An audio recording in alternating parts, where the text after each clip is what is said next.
The history of the camera began even before the introduction of photography.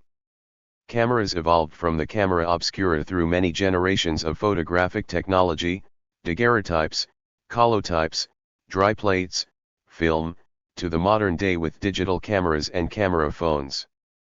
The camera obscura, the precursor of the photographic camera, is a natural optical phenomenon named after its Latin translation, dark room. It projects an inverted image, flipped left to right and upside down, of a scene from the other side of a screen or wall through a small aperture onto a surface opposite the opening. The earliest documented explanation of this principle comes from Han Chinese philosopher Mozi, approximately 470 to 391 BC, who correctly argued that the inversion of the camera obscura image is a result of light traveling in straight lines from its source. Dating back to around 1550, lenses were used in the openings of walls or closed window shutters in dark rooms to project images, aiding in drawing. By the late 17th century, portable camera obscura devices in tents and boxes had come into use as drawing tools. The images produced by these early cameras could only be preserved by manually tracing them, as no photographic processes had been invented yet. The first cameras were large enough to accommodate one or more people, and over time they evolved into increasingly compact models. By the time of Niepce, portable box camera obscuri suitable for photography were widely available. Johansson envisioned the first cameras small and portable enough for practical photography in 1685, but it took nearly 150 years for such an application to become possible. Ibn al-Haytham, c. 965 to 1040 AD, an Arab physicist also known as Al-Hazen, made significant contributions to the understanding of the camera obscura, conducting experiments with light in a darkened room with a small opening. He is often credited with the invention of the pinhole camera. He also provided the first correct analysis of the camera obscura, offering the first geometrical and quantitative descriptions of the phenomenon, and was the first to utilize a screen in a dark room for image projection from a hole in the surface. He was the first to understand the relationship between the focal point and the pinhole, and was the pioneer of early after-image experiments. The work of Ibn al-Haytham on optics, circulated through Latin translations, played a significant role in inspiring notable individuals such as Whitelaw, John Peckham, Roger Bacon, Leonardo da Vinci, René Descartes, and Johannes Kepler. The camera obscura was used as a drawing aid since at least around 1550. By the late 17th century, portable versions of the device housed in tents and boxes became commonly used for drawing purposes. Before the development of the photography camera, it had been known for hundreds of years that some substances, such as silver salts, darkened when exposed to sunlight. In a series of experiments, published in 1727, the German scientist Johann Heinrich Schultz demonstrated that the darkening of the salts was due to light alone, and not influenced by heat or exposure to air. The Swedish chemist Carl Wilhelm Scheele showed in 1777 that silver chloride was especially susceptible to darkening from light exposure, and that once darkened, it becomes insoluble in an ammonia solution. The first person to use this chemistry to create images was Thomas Wedgwood. To create images, Wedgwood placed items, such as leaves and insect wings, on ceramic pots coated with silver nitrate, and exposed the setup to light. These images weren't permanent, however, as Wedgwood didn't employ a fixing mechanism. He ultimately failed at his goal of using the process to create fixed images created by a camera obscura. The first permanent photograph of a camera image was made in 1826 by Joseph Nicéphore Niepce using a sliding wooden box camera made by Charles and Vincent Chevalier in Paris. Niepce had been experimenting with ways to fix the images of a camera obscura since 1816. The photograph Niepce succeeded in creating shows the view from his window. It was made using an 8-hour exposure on pewter coated with bitumen. 11. Niepce called his process heliography. Niepce corresponded with the inventor Louis-Jacques de Daguerre, and the pair entered into a partnership to improve the heliographic process. Niepce had experimented further with other chemicals, to improve contrast in his heliographs. Daguerre contributed an improved camera obscura design, but the partnership ended when Niepce died in 1833. Daguerre succeeded in developing a high-contrast and extremely sharp image by exposing on a plate coated with silver iodide, and exposing this plate again to mercury vapor.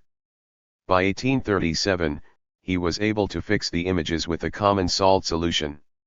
He called this process daguerreotype, and tried unsuccessfully for a couple of years to commercialize it. Eventually, with help of the scientist and politician François Arago, the French government acquired Daguerre's process for public release.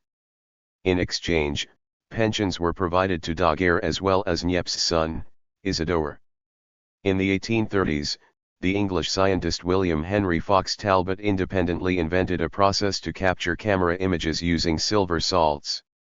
Although dismayed that Daguerre had beaten him to the announcement of photography, he submitted a pamphlet to the Royal Institution entitled Some Account of the Art of Photogenic Drawing on January 31, 1839, which was the first published description of photography.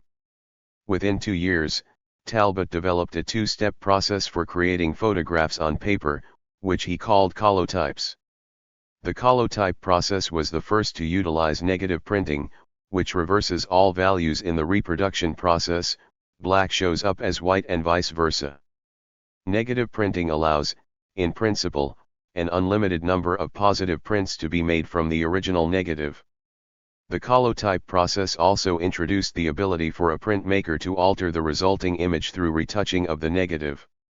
Colotypes were never as popular or widespread as daguerreotypes, owing mainly to the fact that the latter produced sharper details. However, because daguerreotypes only produce a direct positive print, no duplicates can be made. It is the two-step negative/positive process that formed the basis for modern photography. The first photographic camera developed for commercial manufacture was a daguerreotype camera, built by Alphonse Giroux in 1839. Giroux signed a contract with Daguerre and Isidore Niepce to produce the cameras in France, with each device and accessories costing 400 francs. The camera was a double box design, with a landscape lens fitted to the outer box, and a holder for a ground glass focusing screen and image plate on the inner box. By sliding the inner box, objects at various distances could be brought to as sharp a focus as desired. After a satisfactory image had been focused on the screen was replaced with a sensitized plate. A knurled wheel controlled a copper flap in front of the lens, which functioned as a shutter. The early daguerreotype cameras required long exposure times, which in 1839 could be from 5 to 30 minutes. After the introduction of the Giroux daguerreotype camera, other manufacturers quickly produced improved variations. Charles Chevalier, who had earlier provided Niepce with lenses, created in 1841 a double-box camera using a half-sized plate for imaging. Chevalier's camera had a hinged bed, allowing for half of the bed to fold onto the back of the nested box. In addition to having increased portability, the camera had a faster lens, bringing exposure times down to 3 minutes, and a prism at the front of the lens, which allowed the image to be laterally correct. Another French design emerged in 1841, created by Marc-Antoine Gaudin. The Nouvel Appareil Gaudin camera had a metal disc with 3 differently sized holes mounted on the front of the lens. Rotating to a different hole effectively provided variable f-stops, allowing different amounts of light into the camera. Instead of using nested boxes to focus, the Gaudin camera used nested brass tubes. In Germany, Peter Friedrich Voigtlander designed an all-metal camera with a conical shape that produced circular pictures of about 3 inches in diameter. The distinguishing characteristic of the Voigtlander camera was its use of a lens designed by Joseph Petzval.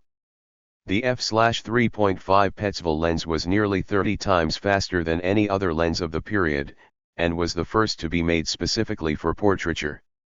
Its design was the most widely used for portraits until Carl Zeiss introduced the anastigmat lens in 1889. Within a decade of being introduced in America, 3 general forms of camera were in popular use: the American or chamfered box camera, the Roberts type camera or Boston box, and the Lewis type camera. The American box camera had beveled edges at the front and rear, and an opening in the rear where the formed image could be viewed on ground glass. The top of the camera had hinged doors for placing photographic plates. Inside there was one available slot for distant objects, and another slot in the back for close-ups. The lens was focused either by sliding or with a rack and pinion mechanism. The Roberts-type cameras were similar to the American box, except for having a knob-fronted worm gear on the front of the camera, which moved the back box for focusing. Many Roberts-type cameras allowed focusing directly on the lens mount. The third popular daguerreotype camera in America was the Lewis type, introduced in 1851, which utilized a bellows for focusing. The main body of the Lewis type camera was mounted on the front box, but the rear section was slotted into the bed for easy sliding. Once focused, a set screw was tightened to hold the rear section in place. Having the bellows in the middle of the body facilitated making a second, in-camera copy of the original image. Daguerreotype cameras formed images on silvered copper plates, and images were only able to develop with mercury vapor. The earliest daguerreotype cameras required several minutes to half an hour to expose images on the plates. By 1840, exposure times were reduced to just a few seconds owing to improvements in the chemical preparation and development processes, and to advances in lens design. American daguerreotypists introduced manufactured plates in mass production, and plate sizes became internationally standardized: whole plate, 6.5 x 8.5 inches, 3/4 plate, 5.5 x 7 1/8 inches, half plate, 4.5 x 5.5 inches, quarter plate, 3.25 x 4.25 inches, sixth plate, 2.75 x 3.25 inches, and ninth plate, 2 x 2.5 inches. Plates were often cut to fit cases and jewelry with circular and oval shapes.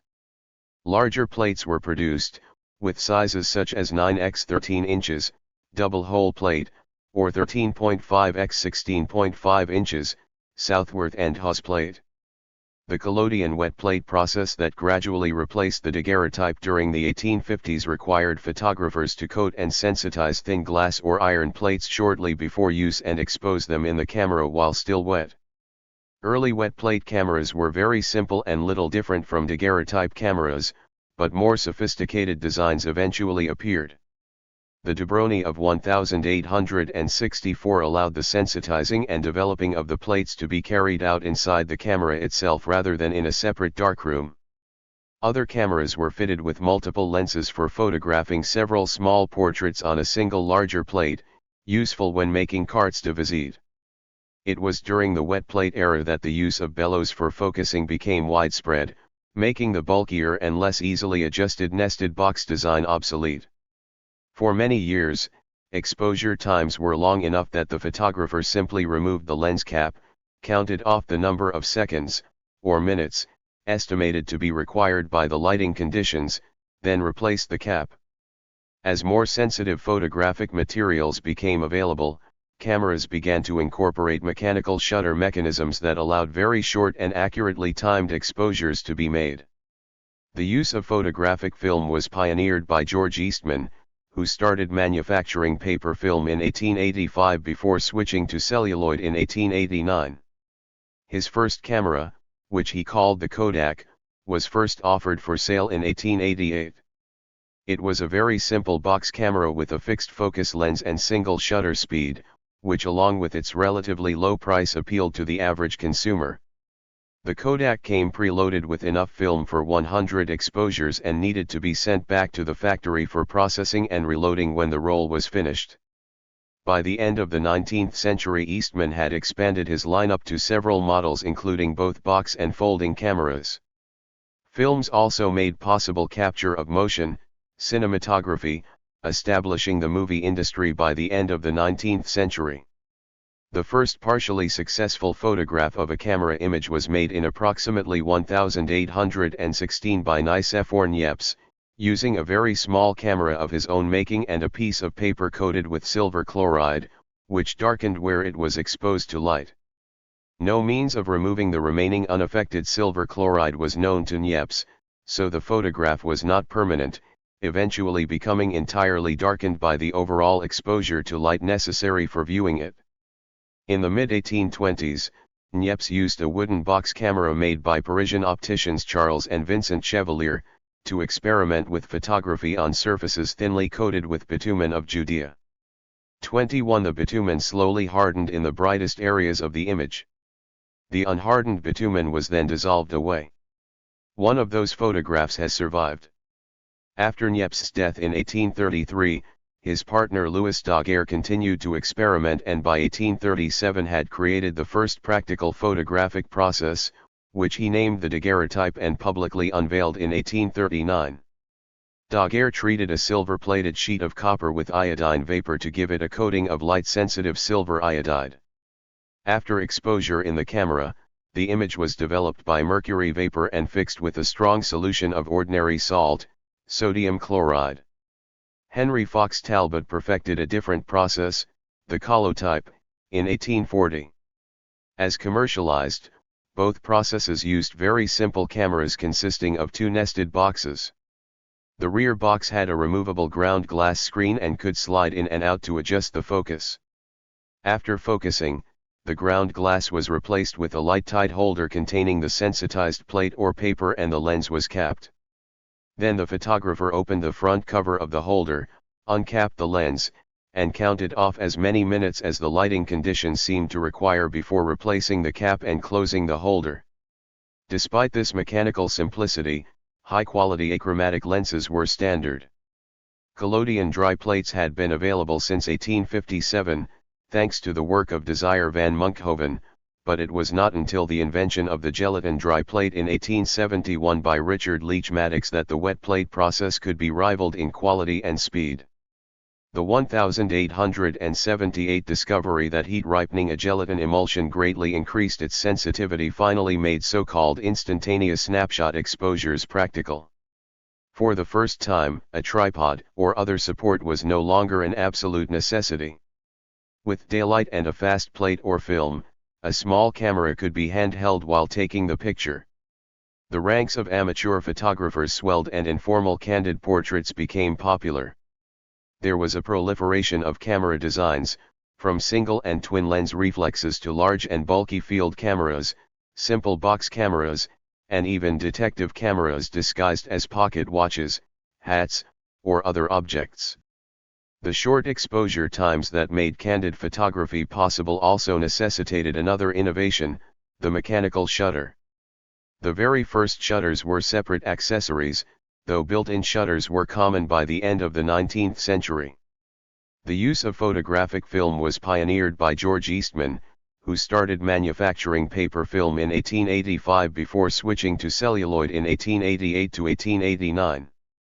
His first camera, which he called the Kodak, was first offered for sale in 1888. It was a very simple box camera with a fixed focus lens and single shutter speed, which along with its relatively low price appealed to the average consumer. The Kodak came preloaded with enough film for 100 exposures and needed to be sent back to the factory for processing and reloading when the roll was finished. By the end of the 19th century, Eastman had expanded his lineup to several models including both box and folding cameras. In 1900, Eastman took mass-market photography one step further with the Brownie, a simple and very inexpensive box camera that introduced the concept of the snapshot. The Brownie was extremely popular and various models remained on sale until the 1960s. Film also allowed the movie camera to develop from an expensive toy to a practical commercial tool. Despite the advances in low-cost photography made possible by Eastman, plate cameras still offered higher quality prints and remained popular well into the 20th century. To compete with roll film cameras, which offered a larger number of exposures per loading, many inexpensive plate cameras from this era were equipped with magazines to hold several plates at once. Special backs for plate cameras allowing them to use film packs or roll film were also available, as were backs that enabled roll film cameras to use plates. Except for a few special types such as Schmidt cameras, most professional astrographs continued to use plates until the end of the 20th century when electronic photography replaced them. A number of manufacturers started to use 35mm film for still photography between 1905 and 1913. The first 35mm cameras available to the public, and reaching significant numbers in sales were the Tourist Multiple, in 1913, and the Simplex, in 1914. Oscar Barnack, who was in charge of research and development at Leitz, decided to investigate using 35mm cinefilm for still cameras while attempting to build a compact camera capable of making high-quality enlargements. He built his prototype 35mm camera, or Leica, around 1913, though further development was delayed for several years by World War I. It wasn't until after World War I that Leica commercialized their first 35mm cameras. Leitz test marketed the design between 1923 and 1924, receiving enough positive feedback that the camera was put into production as the Leica I, for Leitz camera, in 1925. The Leica's immediate popularity spawned several of competitors, most notably the Conta, introduced in 1932, and cemented the position of 35mm as the format of choice for high-end compact cameras. Kodak got into the market with the Retina I in 1934, which introduced the 135 cartridge used in all modern 35mm cameras. Although the Retina was comparatively inexpensive, 35mm cameras were still out of reach for most people and roll film remained the format of choice for mass-market cameras. This changed in 1936 with the introduction of the inexpensive Argus A and to an even greater extent in 1939 with the arrival of the immensely popular Argus C3. Although the cheapest cameras still used roll film, 35mm film had come to dominate the market by the time the C3 was discontinued in 1966. The fledgling Japanese camera industry began to take off in 1936 with the Canon 35mm rangefinder, an improved version of the 1933 Quanon prototype. Japanese cameras would begin to become popular in the West after Korean War veterans and soldiers stationed in Japan brought them back to the United States and elsewhere. The first practical reflex camera was the Franca and Heideck Rolleiflex medium format TLR of 1928. Though both single and twin-lens reflex cameras had been available for decades, they were too bulky to achieve much popularity. The Rolleiflex, however, was sufficiently compact to achieve widespread popularity and the medium format TLR design became popular for both high and low-end cameras. A similar revolution in SLR design began in 1933 with the introduction of the Ihagee Exacta, a compact SLR which used 127 roll film. This was followed 3 years later by the first Western SLR to use 135 film, otherwise known as 35mm film. The Kine Exacta, world's first true 35mm SLR, was Soviet sport camera, marketed several months before Kine Exacta, though Sport used its own film cartridge. The 35mm SLR design gained immediate popularity and there was an explosion of new models and innovative features after World War II. There were also a few 35mm TLRs, the best known of which was the Contaflex of 1935, but for the most part these met with little success. The first major post-war SLR innovation was the eye-level viewfinder, which first appeared on the Hungarian Duflex in 1947 and was refined in 1948 with the Conta S, the first camera to use a pentaprism. Prior to this, all SLRs were equipped with waist-level focusing screens. The Duflex was also the first SLR with an instant return mirror, which prevented the viewfinder from being blacked out after each exposure. This same time period also saw the introduction of the Hasselblad 1600F, which set the standard for medium format SLRs for decades. In 1952 the Asahi Optical Company, which later became well known for its Pentax cameras, introduced the first Japanese SLR using 135 film, the Asahi Flex. Several other Japanese camera makers also entered the SLR market in the 1950s, including Canon, Yashica, and Nikon. Nikon's entry, the Nikon F, had a full line of interchangeable components and accessories and is generally regarded as the first Japanese system camera. It was the F, along with the earlier S-series of rangefinder cameras, that helped establish Nikon's reputation as a maker of professional quality equipment and one of the world's best-known brands. While conventional cameras were becoming more refined and sophisticated, an entirely new type of camera appeared on the market in 1949. This was the Polaroid Model 95, the world's first viable instant picture camera. Known as a land camera after its inventor, of 1965, was a huge success and remains one of the top-selling cameras of all time. The first camera to feature automatic exposure was the selenium light meter-equipped, fully automatic Super Kodak 6-20 pack of 1938, but its extremely high price, for the time, of $225, equivalent to $4,870 in 2023, kept it from achieving any degree of success. By the 1960s, however, low-cost electronic components were commonplace and cameras equipped with light meters and automatic exposure systems became increasingly widespread. The next technological advance came in 1960, when the German Mech 16 SB subminiature became the first camera to place the light meter behind the lens for more accurate metering. However, through the lens metering ultimately became a feature more commonly found on SLRs than other types of camera. The first SLR equipped with a TTL system was the Topkan Re Super of 1962. Digital cameras differ from their analog predecessors primarily in that they do not use film, but capture and save photographs on digital memory cards or internal storage instead. Their low operating costs have relegated chemical cameras to niche markets.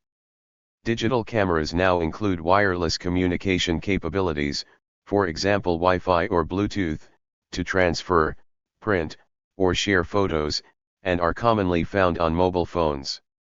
The first semiconductor image sensor was the CCD, invented by Willard S. Boyle and George E. Smith at Bell Labs in 1969. While researching MOS technology, they realized that an electric charge was the analogy of the magnetic bubble and that it could be stored on a tiny MOS capacitor. As it was fairly straightforward to fabricate a series of MOS capacitors in a row, they connected a suitable voltage to them so that the charge could be stepped along from one to the next. The CCD is a semiconductor circuit that was later used in the first digital video cameras for television broadcasting. The NMOS active pixel sensor, APS, was invented by Olympus in Japan during the mid-1980s. This was enabled by advances in MOS semiconductor device fabrication, with MOSFET scaling reaching smaller micron and then sub-micron levels. The NMOS APS was fabricated by Tsutomu Nakamura's team at Olympus in 1985. The CMOS active pixel sensor, CMOS sensor, was later developed by Eric Fossum's team at the NASA Jet Propulsion Laboratory in 1993. The concept of digitizing images on scanners, and the concept of digitizing video signals, predate the concept of making still pictures by digitizing signals from an array of discrete sensor elements. Early spy satellites used the extremely complex and expensive method of de-orbit and airborne retrieval of film canisters. Technology was pushed to skip these steps through the use of in-satellite developing and electronic scanning of the film for direct transmission to the ground. The amount of film was still a major limitation, and this was overcome and greatly simplified by the push to develop an electronic image capturing array that could be used instead of film. The first electronic imaging satellite was the KH-11 launched by the NRO in late 1976. It had a charge-coupled device, CCD, array with a resolution of 800 x 800 pixels, 0.64 megapixels. At Philips Labs in New York, Edward Stupp, Peter Kath and Julzilla G filed for a patent on all solid-state radiation imagers on September 6, 1968 and constructed a flat-screen target for receiving and storing an optical image on a matrix composed of an array of photodiodes connected to a capacitor to form an array of two terminal devices connected in rows and columns. Their U.S. patent was granted on November 10, 1970. Texas Instruments engineer Willis Adcock designed a filmless camera that was not digital and applied for a patent in 1972, but it is not known whether it was ever built. The Crom-Emco Cyclops, introduced as a hobbyist construction project in 1975, was the first digital camera to be interfaced to a microcomputer. Its image sensor was a modified metal, oxide, semiconductor, MOS, dynamic RAM, DRAM, memory chip. The first recorded attempt at building a self-contained digital camera was in 1975 by Stephen Sasson, an engineer at Eastman Kodak. It used the then new solid-state CCD image sensor chips developed by Fairchild Semiconductor in 1973. The camera weighed 8 pounds, 3.6 kilograms, recorded black and white images to a compact cassette tape, had a resolution of 0.01 megapixels, 10,000 pixels, and took 23 seconds to capture its first image in December 1975. The prototype camera was a technical exercise, not intended for production. Handheld electronic cameras, in the sense of a device meant to be carried and used as a handheld film camera, appeared in 1981 with the demonstration of the Sony Mavica, magnetic video camera. This is not to be confused with the later cameras by Sony that also bore the Mavica name. This was an analog camera, in that it recorded pixel signals continuously, as videotape machines did, without converting them to discrete levels. It recorded television-like signals to a 2x2-inch video floppy. In essence, it was a video movie camera that recorded single frames, 50 per disc in field mode and 25 per disc in frame mode. The image quality was considered equal to that of then current televisions. Analog electronic cameras do not appear to have reached the market until 1986 with the Canon RC701. Canon demonstrated a prototype of this model at the 1984 Summer Olympics, printing the images in the Yomiuri Shimbun, a Japanese newspaper. In the United States, the first publication to use these cameras for real reportage was USA Today, in its coverage of World Series baseball. Several factors held back the widespread adoption of analog cameras: the cost, upwards of $20,000, equivalent to $56,000 in 2023, poor image quality compared to film, and the lack of quality affordable printers. Capturing and printing an image originally required access to equipment such as a frame grabber, which was beyond the reach of the average consumer. The video floppy disks later had several reader devices available for viewing on a screen but were never standardized as a computer drive. The early adopters tended to be in the news media, where the cost was negated by the utility and the ability to transmit images by telephone lines.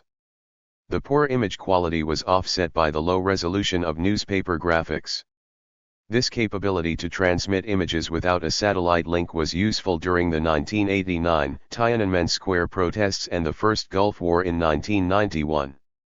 U.S. government agencies also took a strong interest in the still video concept, notably the U.S. Navy for use as a real-time air-to-sea surveillance system. The first analog electronic camera marketed to consumers may have been the Casio VS101 in 1987. A notable analog camera produced the same year was the Nikon QV1000C, designed as a press camera and not offered for sale to general users, which sold only a few hundred units. It recorded images in grayscale, and the quality in newspaper print was equal to film cameras. In appearance it closely resembled a modern digital single-lens reflex camera. Images were stored on video floppy disks. Silicon film, a proposed digital sensor cartridge for film cameras that would allow 35mm cameras to take digital photographs without modification, was announced in late 1998. Silicon film was to work as a roll of 35mm film, with a 1.3 megapixel sensor behind the lens and a battery and storage unit fitting in the film holder in the camera.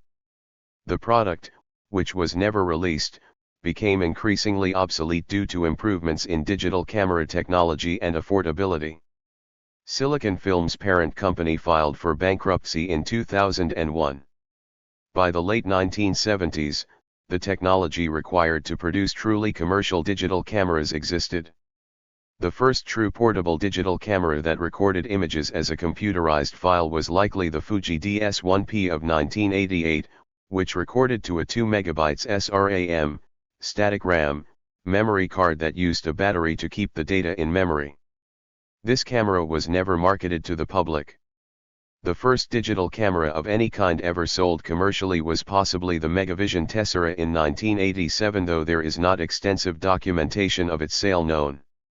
The first portable digital camera that was actually marketed commercially was sold in December 1989 in Japan, the DSX by Fuji. The first commercially available portable digital camera in the United States was the DCam Model 1, first shipped in November 1990. It was originally a commercial failure because it was black and white, low in resolution, and cost nearly $1,000, equivalent to $2,300 in 2023.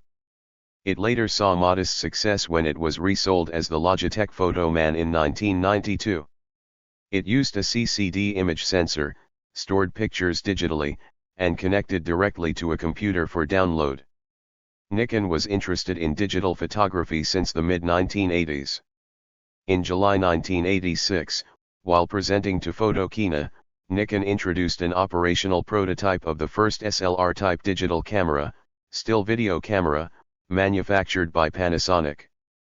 The Nikon SVC was built around a sensor 2/3 charge-coupled device of 300,000 pixels. Storage media, a magnetic floppy inside the camera, allows recording 25 or 50 bnw images, depending on the definition. In 1991, Kodak brought to market the Kodak DCS, Kodak Digital Camera System, the beginning of a long line of professional Kodak DCS SLR cameras that were based in part on film bodies, often Nikons. The Kodak DCS was the first commercially available digital SLR, DSLR. It used a 1.3 megapixel sensor, had a bulky external digital storage system, and was priced at $13,000, equivalent to $29,000 in 2023. At the arrival of the Kodak DCS 200, the Kodak DCS was dubbed Kodak DCS 100. The move to digital formats was helped by the formation of the first JPEG and MPEG standards in 1988, which allowed image and video files to be compressed for storage. The first consumer camera with a liquid crystal display on the back was the Casio QV10, developed by a team led by Hiroyuki Swataka in 1995. The first camera to use compact flash was the Kodak DC-25 in 1996. The first camera that offered the ability to record video clips may have been the Ricoh RDC-1 in 1995.